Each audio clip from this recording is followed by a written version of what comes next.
Hello viewers, welcome back to my channel জয়েস কিচেনে আপনাদের সবাইকে অনেক অনেক স্বাগতম। আজকে তৈরি করে দেখাবো সবার খুবই পছন্দের ভর্তা রেসিপি। যেহেতু এখন বরবটির সিজন, তাই বরবটিটাই কিভাবে খুব স্বাদ করে তৈরি করা যায় সেটাই আজকে শেয়ার করব। তো চলুন দেখে নিই কীভাবে তৈরি করতে হয়। প্রথমে আমি এখানে ফ্রেশ বরবটি নিয়ে নিয়েছি আর এগুলোকে এরকম একটা সাইজ করে কেটে নিয়েছি আর খুব ভালো করে পরিষ্কার জল দিয়ে ধুয়ে নিয়েছি। এবার আমি এগুলোকে ভাপিয়ে নেব। ভাপিয়ে নেওয়ার জন্য চুলায় আমি একটি কড়াইয়ে পর্যাপ্ত পরিমাণে জল দিয়ে দিয়েছি আর সবগুলো বরবটি আমি এর মধ্যে দিয়ে দিচ্ছি। তো এবার আমি এগুলোকে 80% ভাপিয়ে নেব। তো এর জন্য আমি ঢাকা দিয়ে দিলাম আর ঠিক 5 মিনিট পরে ফিরে আসছি। এগুলো কিন্তু 80% সিদ্ধ হয়ে গেছে। তো দেখুন, এবার আমি এগুলোকে নামিয়ে নিব আর ভালো করে জলটা ছেঁকে ঠান্ডা হতে একটু রেখে দেব। আর এইদিকে আমি আবারও চুলায় কড়াই বসিয়ে দিলাম আর তার মধ্যে দিয়ে দিচ্ছি সরিষার তেল।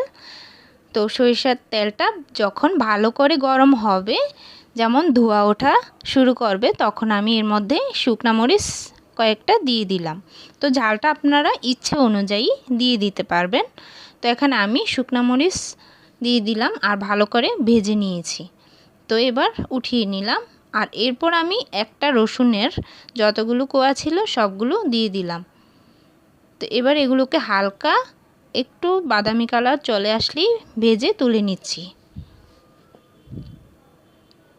তো এভাবে রসুনগুলো ভেজে তুলে নেওয়ার পর আমি 1 কাপের মতো পেঁয়াজ কুচি এর মধ্যে দিয়ে দিচ্ছি।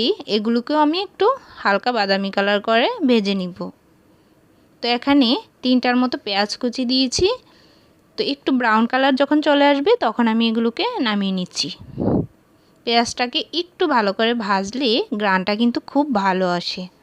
আর এরপর আমি যে বরবটিগুলো ঠান্ডা হতে রেখে দিয়েছিলাম সেগুলো আমি একটা মিক্সারে সবগুলো ঢেলে নিচ্ছি। বরবটি সবগুলো ঢেলে দেওয়ার পর আমি বাকিগুলো সবগুলো দিয়ে দিচ্ছি। এখানে যেমন শুকনো মরিচ ভেজে রেখেছিলাম সেগুলো দিয়ে দিচ্ছি আর রসুন আর পেঁয়াজটা সবগুলো ঢেলে দিচ্ছি। এবার এগুলোকে আমি খুব ভালো করে মিক্সারে মিক্স করে নেব। এখন কিন্তু আমি এর সাথে কোনো লবণ দিইনি, লবণটা পরে দিব। তো এবার সবগুলো আমি ভালো করে মিক্স করে নিয়েছি। তো দেখুন এরকম একটা মিক্স হয়েছে, পুরো কিন্তু মিহি করিনি, একটু আড়াভাঙ্গার মতো হয়েছে। আর এবার কড়াইয়ে আমি যে বাকি তেলটুকু ছিল তার মধ্যে কালো জিরে সম্বাদ দিয়ে দিয়েছি। আর কালো জিরেটার কিন্তু খুব ভালো একটা ফ্লেভার আসে। আর সবগুলো বরবটির পেস্ট আমি দিয়ে দিলাম আর বরবটির পরিমাণ অনুযায়ী আমি এখানে সামান্য লবণ দিয়ে দিচ্ছি। আর সামান্য নেড়ে নেওয়ার পর যখন একটা সুন্দর কালার চলে আসবে তখন আমি ভর্তাটাকে নামিয়ে নিচ্ছি।